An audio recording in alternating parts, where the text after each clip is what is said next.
Just days before her confirmation hearing, President Trump coming to the defense of his pick for CIA Director Gina Haspel, amid reports that Haspel offered to withdraw her nomination over concerns about how her involvement in the enhanced interrogation program would reflect on the agency.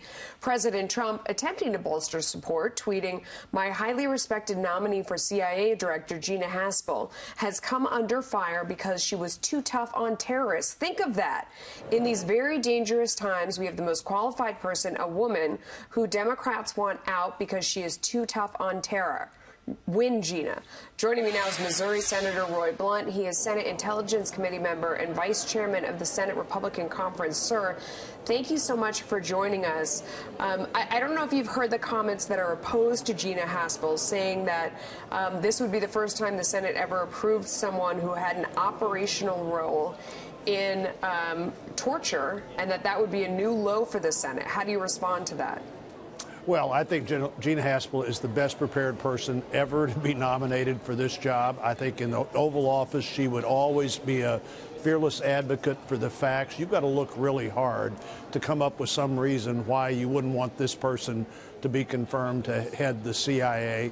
Obviously, she's been in that agency for 30 years. She's done many jobs, including acting director now and deputy director before that. She's just perfectly qualified. I think you have to really make things up to come up with a reason why you wouldn't want her to run the agency. Senator, with respect, though, I mean, they're not making that up. They're saying you have to look hard to find something. Well, they object to the fact that she oversaw that black site where they were doing waterboarding, regardless of the fact that it was an approved technique at the time. But that is their reason. How do you respond to that specific charge?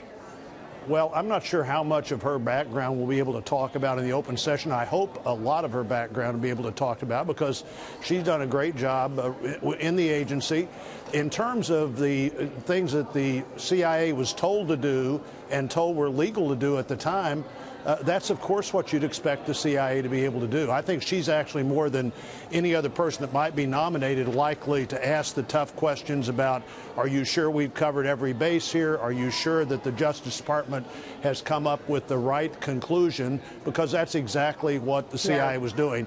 Whether she was personally involved or not, I don't have any reason to believe that. I do know the one thing that she personally did in terms of the tapes was something that she's been totally cleared of. She drafted what she was asked to draft, had no reason to believe that would be the document that her superior would use to destroy those tapes. And there may have very well been good reasons for a superior to decide that there were people involved in that was the best thing to do, but it didn't go up the chain of command like Gina thought it would. Okay, well, let me, you talk about her also being the person in the room who is going to, check all the boxes and check all the bases no matter what she's being told. Former CIA director on Face the Nation this weekend, Michael Hayden, said this.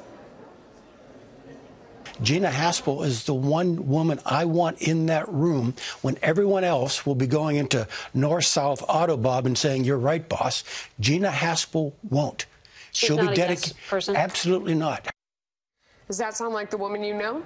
I agree totally with Mike Hayden on that. I think she's a person who'll be more than eager and willing to speak truth to power. I think she's a person who will have the facts that we have available, and she's going to be arguing for what we know, and that's the job of the CIA. The job of the CIA is not to make a lot of decisions about what we should do. It's to be sure the president and other decision makers know everything we know, and she'll know that and be able to convey that in a powerful and effective way. And by the way, this is a great message to send to the men and women who do these tough jobs for us all over the world. Yeah, because she was a field officer, a case officer, and that really says a lot. Senator Roy Blunt, thank you. You bet.